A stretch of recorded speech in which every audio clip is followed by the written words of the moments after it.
Entertainment and मैं हूं स्मिता सिंह, आपके educator for code 55 human resource management and labour law and labour welfare. And हम prepare कर रहे हैं NTA UGC NET JRF 2022। Right, so हम आज की क्लास में कवर करेंगे यूनिट 2 से ह्यूमन रिसोर्स मैनेजमेंट से सारे टॉपिक्स, जिसमें हमने काफ़ी सारे टॉपिक प्रीवियस वीडियोस में कंप्लीट किए हुए हैं, कवर किए हुए हैं। And now today will be the last session for unit 2, right? Along with unit 2 theories, I'll come, we will do some MCQs as well from the unit 1, right? So unit 1 से हम कुछ questions करेंगे जो कि most expected questions होते हैं and जो पिछले ईयर्स में पूछे जा चुके हैं और कमिंग ईयर्स में पूछे जा सकते हैं, बिकॉज ये क्वेश्चन बहुत ही सिंपल और कुछ क्वेश्चन ऐसे होते हैं जो बहुत कॉन्सेप्चुअल होते हैं, जो यूजीसी हमेशा पूछता है, right? So these are very, very, very important questions. Along with the theory, I'll do, you can say we will do today in this session. All right. So let's see. हमने last videos में क्या किया है। मैं starting से बता देती हूँ। यूनिट 2 से हमने क्या क्या कवर किया है अब तक। Human resource development, concept of human resource management, nature of human resource management, human resource management in changing environment, जिसमें हमने ह्यूमन रिसोर्स अकाउंटिंग पढ़ा है, benefits of human resource accounting, human resource planning, process of human resource planning, demand forecasting, managerial judgement, work study technique और workload forecasting, third है statistical technique, Delphi technique, right?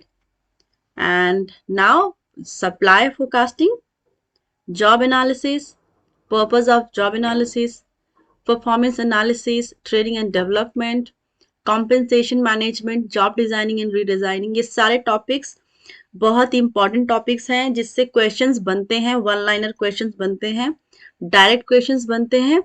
So आप इन सारे जो theory मैंने अभी तक पढ़ा दिया है आपको, आप एक बार गो थ्रू करिएगा। आपको बहुत ही सिंपल वे में समझाया गया है, और अगर आपको लगता है कहीं पर भी कि मैंने बहुत फास्ट समझाया या फिर बहुत स्लो रही हूँ या फिर कॉन्सेप्ट क्लैरिटी नहीं रही है, then you can comment me. I'll do the needful, right? I'll work on that and will make another session for the same topic, whichever is not understandable. So now, compensation management, job design and redesign. A job analysis provides the following information, which are job identification, significant characteristics of a job, what the typical worker does, which material and equipments a worker use, right? So these are the options. Now, a technique of job analysis data, quantitative method, job description, selecting human resources, essentials of selection procedure, induction, training and development, classification of training method, on the job training, off the job training, the reason for voluntary retirement, इनसे भी question बनते हैं। सो आप अच्छे से पढ़िएगा इसको।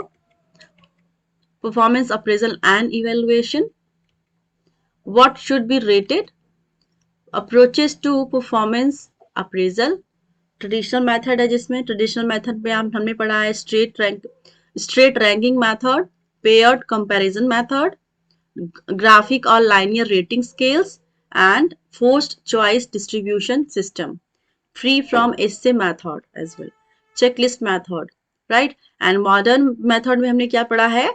Management by objective, assessment center method, human asset accounting method, behaviorally anchored rating scale, ये भी बहुत इंपॉर्टेंट है, इससे भी क्वेश्चन बनता है। Meaning and definition of career planning, right?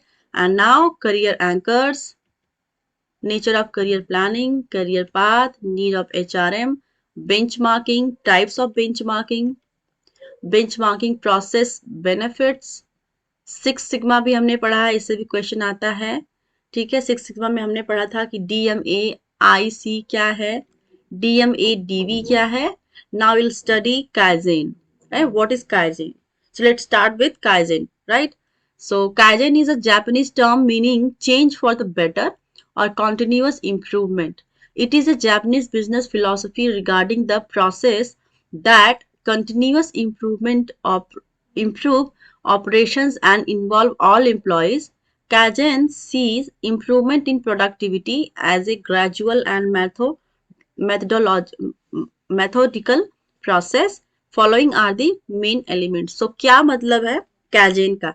Kaizen एक Japanese word, right? That is the, it is a Japanese business philosophy. It is taken from Japanese business philosophy. And इसका main मतलब क्या होता है? इसका मतलब होता है improvement, continuous improvement in the organization, continuous improvement in the product of the business, जिसमें वो gradually improve करता है, right? ये नहीं कि आप एक साथ कोई भी implementation लेके आ रहे हैं तो कोई भी चीज एक दिन में सही हो जाती है. That is the gradual in the process. This is the continuous, right? Continuous चलती हैं सब चीजें. सक्सेस कभी भी एक वन टाइमर नहीं होती. Success is a continuous. क्योंकि आज आपने लेवल 1 का अचीव किया है तो कल, आज आज आपने अचीव कर लिया तो आप कल के लिए प्लान करेंगे लेवल टू के लिए, राइट? फिर कल आपने अगर लेवल 2 क्रॉस कर लिया तो आप लेवल 3 के लिए प्रिपरेशन करेंगे, राइट? सो इस तरह, जिस तरह से हम सक्सेसफुल होते जाते हैं उस तरह से हमारी एक्सपेक्टेशंस बढ़ती जाती हैं कि हमें और अचीव करना, और अचीव करना है, और अचीव करना है, right? So success is continuous. Not you can't say कि आज मैं सक्सेसफुल हूं तो ठीक है, अब बस इतना जो भी मुझे मिल गया, अब मैंने लाखों कमा लिए, करोड़ों कमा लिए, सो आज मेरी जो जर्नी है खत्म होती नहीं. आपकी जो जर्नी है वो कभी खत्म नहीं होती है अगर आप सक्सेसफुल रहना चाहते हैं तो. क्योंकि आपने अगर आप किसी भी लेवल तक पहुंच गए हैं तो आप नेक्स्ट लेवल के लिए हमेशा सोचते हैं. तो obviously success is continuous in the nature.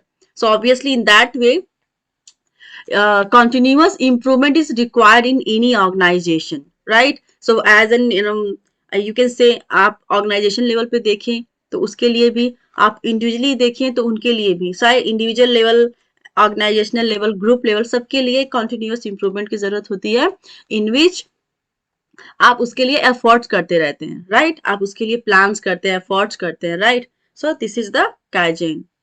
सो इसके क्या एलिमेंट्स हैं, लेट्स सी. Team work. सबसे पहले आप टीम वर्क करते हैं, टीम के साथ जो वर्क करते हैं, जो एकजुटता होती है, कोहेसिवनेस होती है, आप टीम के साथ वर्क करते हैं, उनके साथ प्लान करते हैं, ऑर्गेनाइज करते हैं, राइट? फिर उसको एक इम्प्लीमेंट करते हैं स्ट्रेटजी को.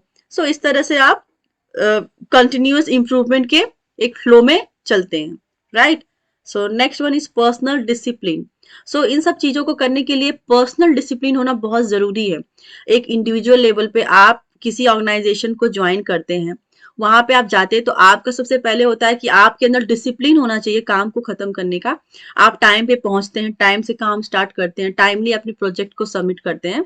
This is the discipline that's requires in every organisation. और पर्सनल लेवल पे बहुत जरूरी होता है, क्योंकि अगर आपके अंदर पर्सनल डिसिप्लिन नहीं होती तो आप एक प्रोडक्टिव पर्सन कभी नहीं बन सकते हैं, ना ही तो आप गोल ओरिएंटेड बन सकते हैं. क्योंकि आप अगर गोल ओरिएंटेड हैं, आपको लगता है कि आपको गोल अचीव करना है, जो भी आपके ऑब्जेक्टिव्स हैं उसको फुलफिल करना है at right time, at given time, तो उसके लिए डिसिप्लिन, अगर आप डिसिप्लिन में रहेंगे तभी आप ये सब चीजें एक फ्लो में, एक स्मूथ वे में, कंटिन्यूअस वे में कर पाएंगे.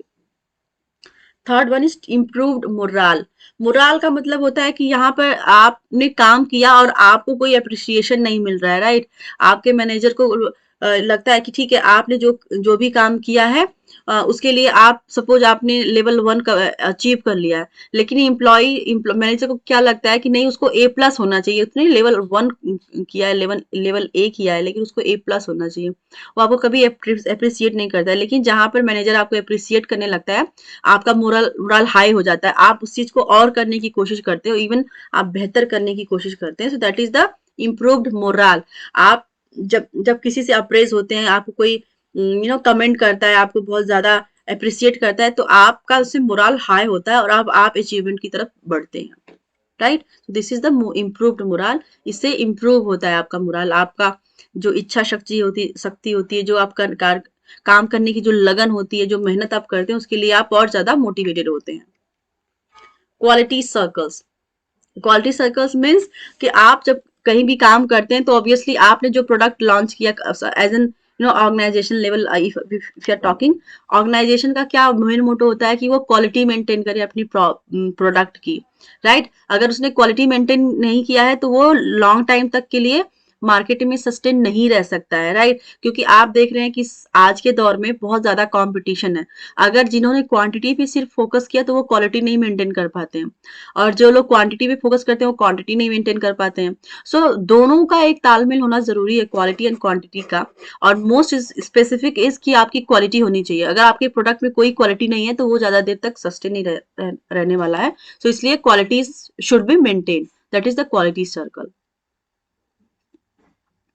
Suggestion for improvement, right? So managers क्या, ऑर्गेनाइजेशन क्या करता है कि वो अपने मैनेजर लेवल पे और मैनेजर अपने सबऑर्डिनेट लेवल पे फीडबैक लेते हैं, राइट? कि क्या कमी रह गई है, क्या टेक्नोलॉजी यूज होनी चाहिए, क्या प्रोसेसेस यूज होने चाहिए, कहाँ पर हम लैग कर रहे हैं, ये सारी चीजें एक सजेशन बॉक्स में डाला जाता है। कहीं कहीं ऑर्गेनाइजेशन में क्या करते हैं, सजेशन बॉक्स होता है कि अपने आप इवन एम्प्लॉयर और एम्प्लॉय सब अपने सजेशंस डालें उस बॉक्स में, और देखा जाएगा कि कितने परसेंट का क्या रेशियो है, कितने परसेंट ने क्या बोला है, राइट? तो as per that they make the goals and they plan as per that and they implement that plan, no, right? So ये होता है सजेशन, जिसमें आप सजेशन के माध्यम से आप इम्प्रूवमेंट कर सकते हैं। कोई भी कमी है ऑर्गेनाइजेशन में, उनके काम के स्टाइल में, तो इन सब चीजों को वो इम्प्रूव कर सकते हैं ना, easy way. So 5S of kaizen, क्या 5S है काइजेन के? S stands for seiri, right? So ये जापानीज वर्ड है तो आपको थोड़ा सा अननोन लगेगा, अनफेमिलियर लगेगा, बट आपको एज इट इज ऐसे ही याद करना है, राइट? सो सीरीज से मैं थ्योरीज इसलिए आपको मैंने थ्योरीज भी यहाँ पे दिया हुआ है। इसका ज्यादा आपको इम्पोर्टेंट नहीं होगा, क्योंकि समटाइम क्वेश्चन जो बनते हैं कैजन पे, मान लीजिए आपको पूछ लेते हैं कि 5S ऑफ कैजन इज, आपको अगर पूछ लेते हैं एग्जाम में कि what is 5S of kaizen, तो आपको एस एस करके बहुत सारे नाम दे दिए जाएंगे, मतलब 4-5 नाम दे देंगे आपको, वो ABCDE करके। आप कंफ्यूज हो जाएंगे कि इसमें कैजन का कौन सा वर्ड है। तो बस आप वर्ड्स याद करके जाइएगा कि क्या है, और बाकी ये मैंने थ्योरी इसलिए यहाँ पर डाला है ताकि आपको एक अंडरस्टैंडिंग होगी कि what is the meaning of सीरी, right? And respectively will do see another 4 as well. So, Siri is, many reading this article have at times found themselves facing a mountain of work piled high on their cluttered desk, with a hot coffee covering their desktop calendar and those all important post-it notes stuck on the computer monitor and your favorite bobble head doll. So कहने का मतलब होता है कि जब आप काम करते हैं किसी भी ऑर्गेनाइजेशन में, तो आपने कई बार देखा होगा कि ढेर सारा काम एक फाइल के, मतलब जो बहुत सारे डॉक्यूमेंट्स होते हैं वो एक ढेर बन के फाइल्स आपके टेबल पे रख दी जाती हैं। तो that is the workload, right? तो how to reduce the workload, आप उसके लिए आप क्या कर सकते हैं कि कंप्यूटर की हेल्प ले सकते हैं।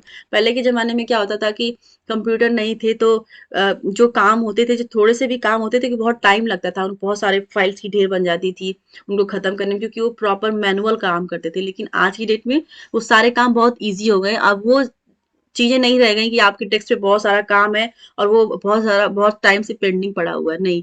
अब वो सारे काम कंप्यूटर से इजीली वे में हो जाते हैं, राइट? सो यहाँ पर उनके कहने का मतलब होता है that themselves facing a mountain of work piled high on their cluttered desks, with a hot coffee covering their desktop calendar and those all important posts it notes stuck on the computer monitor and your favorite bubble head doll. So उनके कहने का मतलब ये है कि इतना ज्यादा काम होता है कि वो अपने, इतने ज्यादा इंपॉर्टेंट काम होते हैं कि वो अपने पर्सनल चीजों को, लाइक जो कंप्यूटर होता है उसमें वो भूल जाते हैं कि उनको और क्या करना है, right? So this is the work, this is the series talking about the workload, right? That's it, you should understand.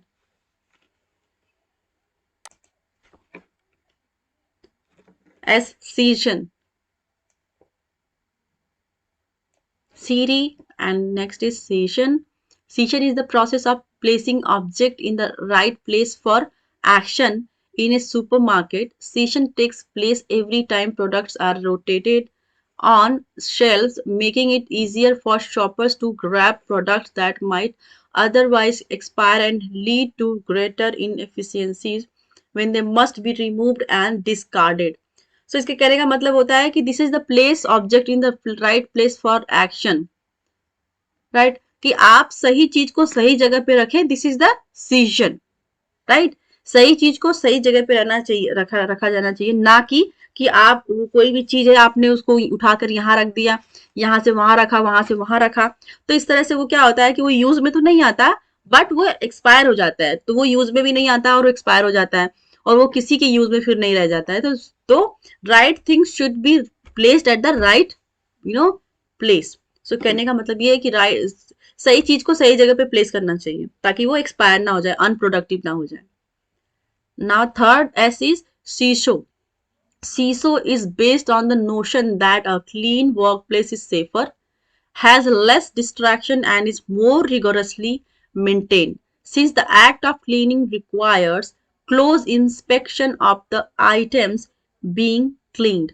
शीशो का मतलब होता है कि आप अपने डेस्क को नीट एंड क्लीन रखते हैं, तो उससे क्या होता है कि आप स्मूथली काम करते हैं, आपको कोई कंफ्यूजन नहीं रहता है, राइट, कि क्या काम हो चुका है और क्या काम होने वाला है। So that's it. Work place में अपने इन्वायरमेंट को सेफ रखने के लिए, काम को सेफ रखने के लिए आपको अपनी जगह को, अपने एनवायरनमेंट को क्लीन रखना चाहिए, चीजों को क्लीन रखना चाहिए। आप जैसे पहला आपने देखा होगा सीरी, जिसमें आपने देखा कि वो ढेर सारा फाइल्स इकट्ठा हो गए डेस्क पे, जिसपे क्या होता है कि वो जो इम्पोर्टेंट काम है ना वो नहीं कर पाते हैं, वो ढेर देख करके उनको लगता है कि अरे इतने सारा काम है, कौन सा काम करूं, कौन सा खत्म करूं, कौन सा खत्म हो गया, उनको वो कंफ्यूज हो जाते हैं। तो इसलिए अपने डेस्क को आप नीट एंड क्लीन रखेंगे, तो उससे क्या होता है कि आप कंफ्यूज नहीं होते, राइट चीज को राइट टाइम पे कर पाते हैं। That is the C show. वो आपको डिस्ट्रैक्ट नहीं करता, डिस्ट्रैक्शन से आप बचते हैं, right. So fourth one is staircase through, right? So standards helps ensure that whatever improvements are made using Kaizen or the 5S approach to continuous improvement become the norm and not one and one event. Standards are always followed by the book. Once a process is proven is to be optimal, it's a standardized. जब एक बार आप prove कर लेते हो कोई भी process आप करें, अगर वो if it is proven once, एक बार वो प्रूव कर लिया जाता है, तो आप उसको स्टैंडर्डाइज फॉर्म में रख सकते हैं, आप उसके स्टैंडर्ड को मेंटेन करते हैं। That is the seiketsu. Fifth S is Sitsuke. Sitsuke is the process by which new processes are adopted and encouraged to become habitual. A degree of discipline is required to ensure a continuous implementation of newly standardized process, and this often involves frequent measurement and periodic audits. So ये कह रहे हैं कि यहाँ पर अगर अपने काम में आप डिसिप्लिन लेके आते हैं, तो उससे क्या होता है कि आप कॉन्टिन्यूसली किसी जो भी प्लान बना रहे हैं उसको आप इम्प्लीमेंट कर सकते हैं और चीजों को स्टैंडर्डाइज फॉर्म में मेंटेन कर सकते हैं। This is the shitsuke, right. So आप जब भी नया प्रोसेस आपके सामने आता है, तो आप उसको डिसिप्लिन वे में अडॉप्ट करिए, फॉर्मल वे में अडॉप्ट करिए, ताकि आप चीजों को, प्रोसेस को एक स्टैंडर्डाइज फॉर्म में मेंटेन कर पाए। This is the shitsuke, right. So these are the Kaizen 5S. Now we'll move to next. The next one is quality of work life. So what is the quality of work life? Let's study. Quality of work life is a process, QWL, of work organization which enables its members at all levels to participate actively and efficiently in shaping the organization's environment, methods, and outcomes. Quality of work life is a value-based process which is aimed towards meeting the twin goals of enhanced effectiveness of the organization and improved quality of life at work for employees. So यहाँ पे कह रहे हैं कि quality of work life is what? आप organisation में अगर आप क्वालिटी लेके आना चाहते हैं, तो सबसे पहले आप उनकी वैल्यूज को समझिए, राइट। जो काम है उसकी वैल्यू को समझिए, क्या काम है, किस तरह से उसको आप शेप कर सकते हैं, किस तरह से आप ग्रुप में पार्टिसिपेट करते हैं, राइट। आपका जो पार्टिसिपेशन लेवल किस लेवल पे है, आप 100% पार्टिसिपेट कर रहे हैं ऑर्गेनाइजेशन में, अपने ग्रुप के साथ आप 100% कोऑर्डिनेट कर रहे हैं, क्या आप उन वैल्यूज को समझ रहे हैं जो जिसके लिए आप यहाँ पर इकट्ठा हुए हैं, क्या काम आपको करना है, किस तरीके से करना है, क्या एनवायरनमेंट आप बना रहे हैं, किस तरह से आपको शेप दे रहे हैं। तो this is the effectiveness of the work where you maintain the quality of work life for the employee and for the employers as well. So this is the quality of work life. What is the McKinsey 7 framework? McKinsey के 7 framework है, ये exam में आ जाते हैं. तो what is the 7 frameworks? तो आप 7 McKinsey के 7 framework आप पढ़ के जाना. कभी कभी आप कंफ्यूज हो सकते हैं क्योंकि आप S stands for strategy, second S stands for structure, third one is system, fourth one is shared values, fifth one is style, sixth one is staff and last one is skills. So इसमें कुछ आपको घुमा फिरा के words दे देंगे जिसमें आपको similar लगेंगे और लगेगा कि ठीक है यही सही है. सो बहुत, क्योंकि यूजीसी एक एडवांस लेवल के क्वेश्चन पूछता है, नॉर्मल क्वेश्चन नहीं पूछता है. पहले जब शुरू शुरू में आपने देखा होगा 10 साल पहले के पेपर, तो उसमें आपको बहुत इजी क्वेश्चन लगते होंगे, वन लाइनर क्वेश्चन आते थे, लेकिन अब वो बहुत ज्यादा डिफिकल्ट कर दिए हैं. एक में आपको 4 क्वेश्चन में एक क्वेश्चन बना देते हैं, 4 क्वेश्चन का एक क्वेश्चन बनाते हैं और उसमें आपको काफी कंफ्यूज करते हैं, राइट. अगर आपकी कॉन्सेप्ट क्लियर नहीं है या फिर आपको एलिमिनेशन नहीं आता है, एलिमिनेट नहीं कर पा रहे हैं, तो क्वेश्चन सॉल्व करना आपके लिए थोड़ा डिफिकल्ट हो सकता है, right. So please be careful about the questions, formation and the theory as well. So the 7 McKinsey 7 framework are: the framework can be used to examine the likely effects of future changes in the organization or to align departments and process during a merger or acquisition. You can also apply the 7 McKinsey's S model to eliminate a team or a project. So यहाँ पर 7 McKinsey 7 frame क्यों लेके आए थे? वो इसलिए लेके आए थे, जब आप देखते हैं कि इन्वायरमेंट जब भी कुछ चेंजेस होते हैं, जब इन्वायरमेंट किसी दूसरे जब कोई ऑर्गेनाइजेशन दूसरे ऑर्गेनाइजेशन के द्वारा यू कैन से अक्वायर कर लिया जाता है या फिर वो मर्ज हो जाता है, राइट. तो उस केस में क्या क्या स्ट्रेटजीज, क्या क्या आप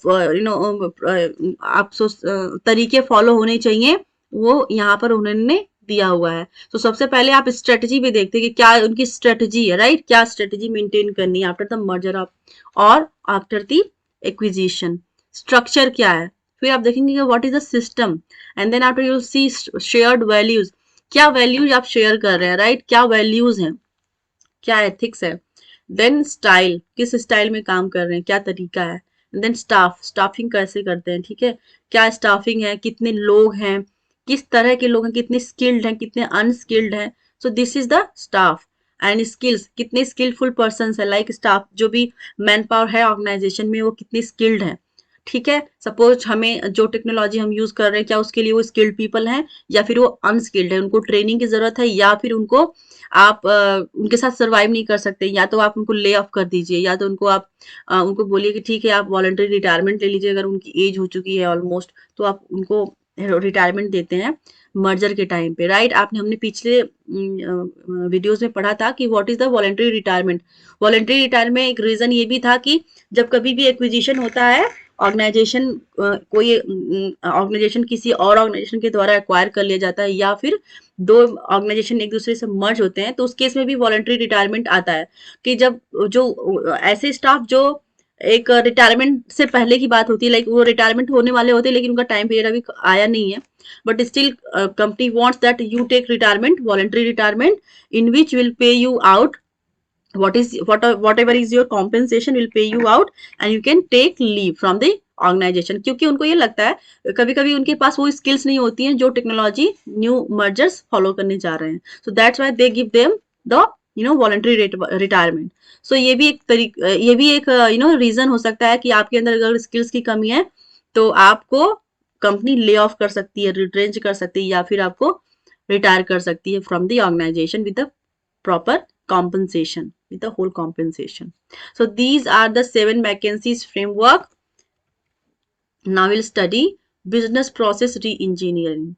Business process re-engineering is the radical redesign of business process to achieve dramatic improvement in critical aspects like quality, output, cost, service, and speed. Business process re-engineering aims at cutting down enterprise cost and process redundancies on a very huge scale.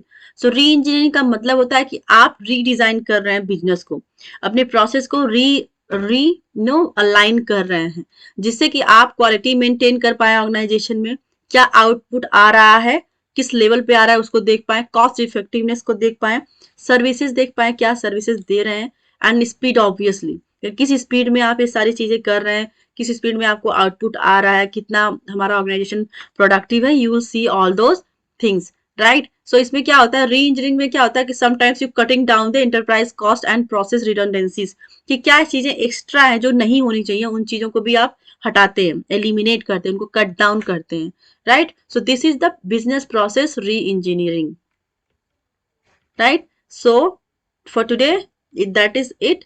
और हमने unit 2 proper complete कर लिया है, और unit के सारे topics हमने cover कर लिए हैं। अगर आपको इस यूनिट में कहीं भी कोई प्रॉब्लम नजर आती है, then you just let me know, I will work on that. अगर आपको लगता है कि कोई टॉपिक मैंने समझाने में कोई कमी की है या फिर मैं समझा नहीं पाई हूँ, तो आप मुझे कमेंट करके बताइएगा, ताकि मैं उसका उस टॉपिक का particular another will I will take another session for that particular topic, या तो मैं आपका एक शॉर्ट वीडियो बना दूंगी उस टॉपिक पर। Please do let me know if you think like that. So आप मुझसे ऐसे ही जुड़े रहिए, और अभी हम कुछ और क्वेश्चंस करेंगे यूनिट 1 से ही। 4-5 क्वेश्चन में लेके आई हूँ, आप उसको देख लीजिएगा, and please be on the, please connected to me since I am doing it. Alright, so अब हम देखेंगे कुछ MCQs from unit 1, right? So these are the MCQs. So let's start with first. Which of the following statements about HR scorecard is true? So option number A, measurement is central to HR scorecard. Option number B, HR architecture inclusive of some of HR function, the broader HR system and the resulting employee behavior is crucial to HR scorecard. Option number C, measurements generally include total compensation, cost per hire, employee turnover, job satisfaction levels, appraisal categories, etc. The fourth one is option number D, capability, commitment, competencies, learning outcomes are difficult to be measured, resulting into a difference between what is measured and what is important in an HR, right? So these are the options. Please go through it. I'll give you 15 seconds. So try to find the answer. If you're not finding it out, I'll give you the answer. All right.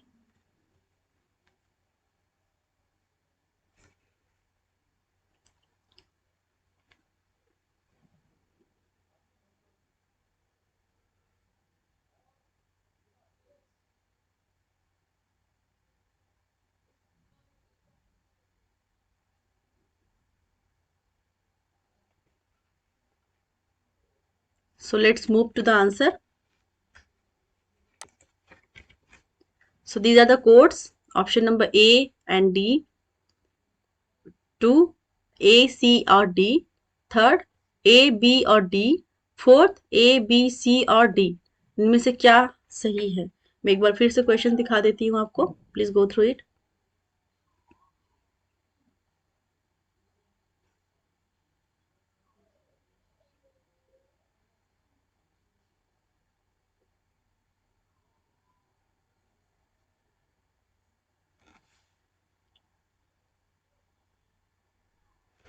अगर आपको कहीं भी confusion होता है, ऐसे जैसे बड़े question आपको देखने को मिल जाते हैं, तो आप कंफ्यूज हो जाते हैं और आपको डर जाते हैं कि आपको ये लगता है कि क्वेश्चन हार्ड है, लेकिन क्वेश्चन ऐसे हार्ड नहीं होते, इजी होते हैं.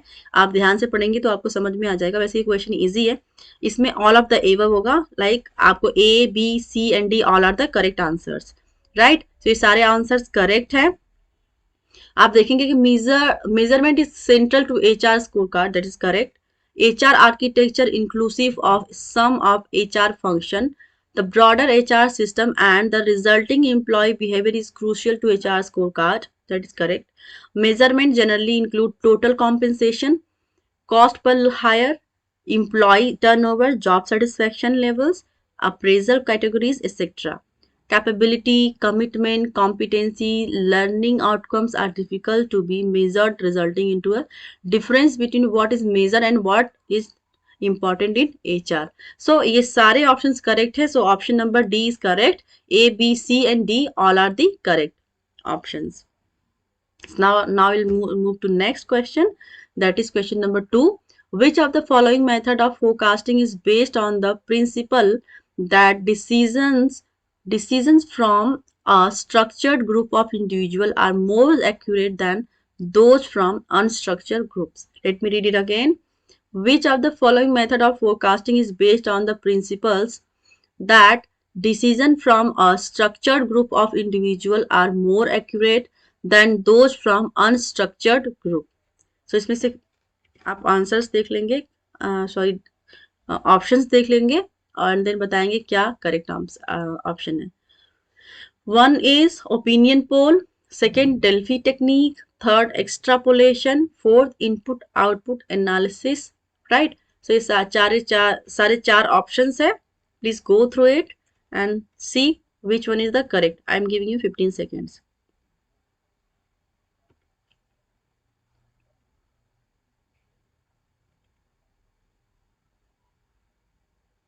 आप क्वेश्चन को पढ़ लीजिए अगर आपको अंडरस्टैंडिंग नहीं है तो।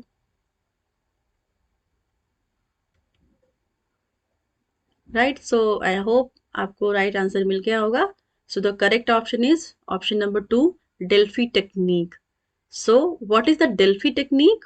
The Delphi method is a forecasting process framework based on the results of multiple rounds of questionnaire sent to a panel of experts. After each round of questionnaires, the experts are presented with an aggregated summary of the last round, allowing each expert to just adjust their answers according to the group response. This process combines the benefits of experts analysis with elements of the wisdom of the crowds. So यहाँ पे कहने का मतलब obviously आप accurate होगा ही, क्यों नहीं होगा, क्योंकि यहाँ पर सारे एक्सपर्ट्स के ओपिनियन होते हैं और वो एक्सपर्ट्स जो क्वेश्चनायर उनके पास जाता है उसमें से वो उसके मल्टीपल राउंड होते हैं, राइट। सो पहला जो राउंड हुआ उसके बेसिस पे फिर अगेन उसका वो इवेल्युएशन करते हैं, उसका एनालिसिस करते हैं एंड देन आपको एक एग्रीगेट आंसर देते हैं जो पैनल ऑफ एक्सपर्ट्स होते हैं। अगेन उसका फिर से एक इवेल्युएशन होता है, प्रोसेस होता है जिसमें वो अगेन अपने एग्रीगेट आंसर्स देते हैं। सो इस तरह से क्या होता है, जो ग्रुप ऑफ एक्सपर्ट्स है वो अपने एग्रीगेट आंसर्स देते हैं on the particular whatever the criteria has been fixed, उस क्राइटेरिया पर वो अपने ओपिनियन देते हैं। इस तरह से क्या होता है कि मल्टीपल राउंड होते हैं उनके और उसे एक निचोड़ निकालते हैं, राइट, सारे एक्सपर्ट्स मिलके। So obviously this is the structured way in which they get the answer. So Delphi technique follow that, so that's obviously that is the correct option. Question आप देख रहे होंगे, क्वेश्चन में लिखा है which of the following method of forecasting is based on the principles that decision from a structured group of individuals are more accurate than those from unstructured groups. So क्योंकि Delphi technique is a structured group and obviously you'll get the answer which is from the Delphi technique, which comes from the expert opinions, right? So that's why the answer is Delphi technique. Third question is which of the following statements is are correct? इसमें से कौन सा correct है? Option number A, job enrichment does not need a motive to perform, right? And job enlargement is the expansion of number of different tasks performed by an employee in a single job. And C, moving employee from one job to other adds variety and reduces boredom, right? And fourth one is participation cannot affect the enrichment process. So यहाँ पर आपके options हैं, code दिया हुआ है। Option number 1 both A and C, option number B both B and C,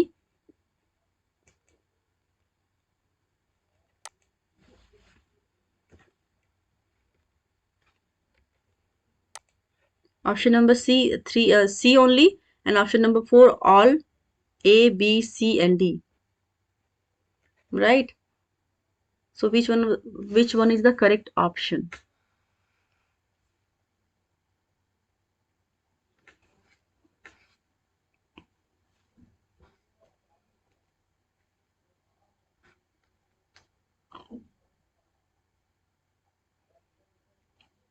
I hope आपने elimination method से इसको कर लिया होगा, एलिमिनेशन एंड सब्स्टिट्यूशन से, कि क्या हो सकता है क्या नहीं हो सकता है। अगर आप इस क्वेश्चन में कंफ्यूज हो रहे होंगे तो आप एलिमिनेशन कर सकते हैं कि क्या इसमें नेगेटिव लग रहा है और क्या पॉजिटिव लग रहा है, उसके बेसिस पे आप आंसर निकाल सकते हैं। जैसे आप देख रहे होंगे, job enrichment does not need a motive to perform, is it correct? क्या ऐसा है कि जॉब इनरिचमेंट से अगर आपको सैलरी हाइक दे दी जाती है तो आप उससे मोटिवेटेड नहीं होते हैं? ऐसा है? ऐसा बिल्कुल भी नहीं है, क्योंकि आपको अगर सैलरी इंक्रीमेंट किया जा रहा है आपका, आपने अच्छा परफॉर्मेंस दिया है ऑर्गेनाइजेशन में और आपकी सैलरी वाइज आपको प्रमोट किया जा रहा है, आपको मोटिवेशन अमाउंट दिया जा रहा है, या फिर आपकी सैलरी इंक्रीमेंट हो रही है, तो क्या आप मोटिवेटेड नहीं होते हैं टू परफॉर्म? ऑब्वियसली आप मोटिवेटेड होते हैं कि आपका इंक्रीमेंट हुआ है, आपने अच्छा काम किया, उसके बेसिस पे आपका इंक्रीमेंट हुआ है, तो आप जरूर से मोटिवेटेड होंगे और आप और अच्छा करने की कोशिश करेंगे। So this option is incorrect, right? और यहाँ पे पूछा है correct option, and the option number B is job enlargement is the expansion of number of different tasks performed by an employee in a single job. So that is the correct option, because job enlargement का मतलब होता है कि आप same responsibility में रहते हैं, आपकी पोजीशन वही रहती है, लेकिन आपको रिस्पॉन्सिबिलिटीज बढ़ा दी जाती हैं आपकी, right? You do number of job in a single, you know you do a number of work in a single job. So आपको डिफरेंट टास्क करने होते हैं एक ही जॉब में रह करके। सो this is the job enlargement, आपके काम को इनलार्ज कर दिया जाता है, बढ़ा दिया जाता है। और जॉब इनरिचमेंट का मतलब होता है कि आपको इनरिच कर दिया जाता है, आपकी सैलरी बढ़ा दी जाती है, that is the job enrichment. So option number A is incorrect, option number B is correct. Let's find another option, see another option. Option number C, moving employee from one job to other job adds variety and reduces boredom. That is the correct. अगर आप एक ही काम करते आ रहे हैं काफी time से, और वही काम करते जा रहे हैं, तो आप बोर हो जाते हैं एक टाइम के बाद, कि एक ही काम रूटीन हो गया। लाइक आप सुबह मॉर्निंग में 9:30 बजे आते हैं, सिस्टम खोलते हैं, एक वही काम करते हैं, लेकिन 6:30 पे वही लॉग आउट करके निकल लेते हैं। सो आप बोर हो जाते हैं एक ही काम को कर करके। लेकिन अगर आपका रोटेशन होता है काम वाइज देखें आप, तो वर्क वाइज, तो अगर आपको आपके काम में कुछ एडिशन किया जाता है, कुछ नए काम दिए जाते हैं, या फिर कुछ नई चीजें सिखाई जाती है, तो आपका उसमें फिर इंटरेस्ट आता है कि ये काम कैसे होता है, आपका इंटरेस्ट बनता है। तो जब नंबर ऑफ वराइटीज में आपके पास जॉब होती है, काम होते हैं, तो आपका इंटरेस्ट बना रहता है, आप बोर नहीं होते। So that is the correct option. आपके बोर्डन को कम करता है अगर आपके पास वैरायटी ऑफ जॉब है, तो वैरायटी ऑफ टास्क है, तो new jobs, new quality, new चीजें अगर आपको सीखने को मिल रही है तो। And fourth one is D, participation can not affect the enrichment process. That is incorrect totally. आप अगर पार्टिसिपेट कर रहे हैं, किसी के साथ मिलके काम कर रहे हैं, तो आपके वो प्रोसेस में इनरिचमेंट कैसे नहीं होगा? वो होगा इनरिचमेंट ना। यहाँ पे गलत लिखा हुआ है, यहाँ पे लिखा कैन नॉट, गलत है, यहाँ पर नॉट नहीं होना चाहिए, यहाँ पे can affect the enrich process, right? So option number B is the correct option, B and C are the correct options, right? So this is the correct option, B and C. Question number 4, which of the following method of demand forecasting is called as right angle method? Right? So find the answer. I'm giving you 15 seconds.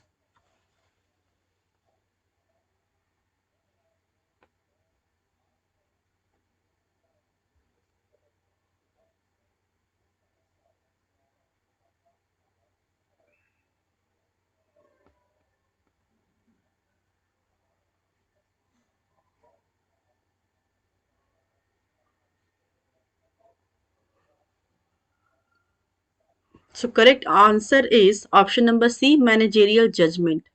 Managerial judgment is called as right angle method. Question number 5. John Herschel is the proponent of which of the following method of forecasting?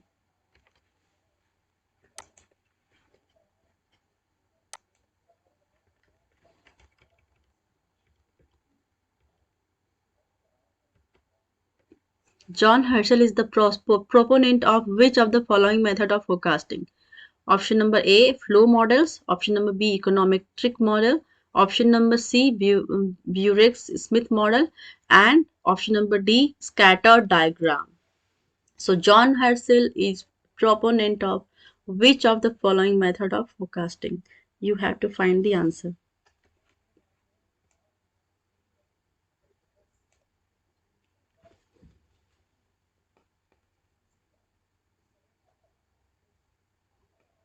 So here the correct option is option number D, scatter diagram is given by John Herschel. And एक और question करते हैं इस session में, और ये हमारा last question होगा, that is a dash is used to calculate the number of applicants a firm must generate to hire the required number of new employees. Option number A, trend analysis. Option number B, ratio analysis. Option number C, recruiting yield pyramid. And option number D, scattered plot. So which one is the correct option? Please read the question and find the answer.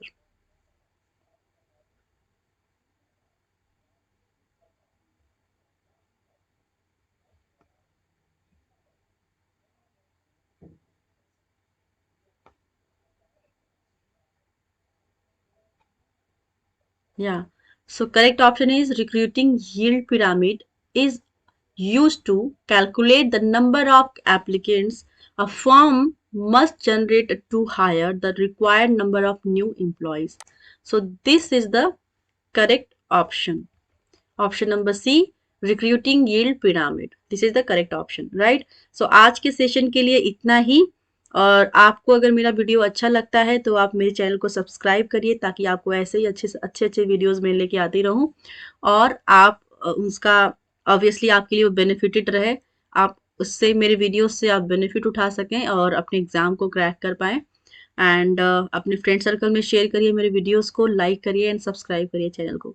Thank you so much for watching me. Thank you so much.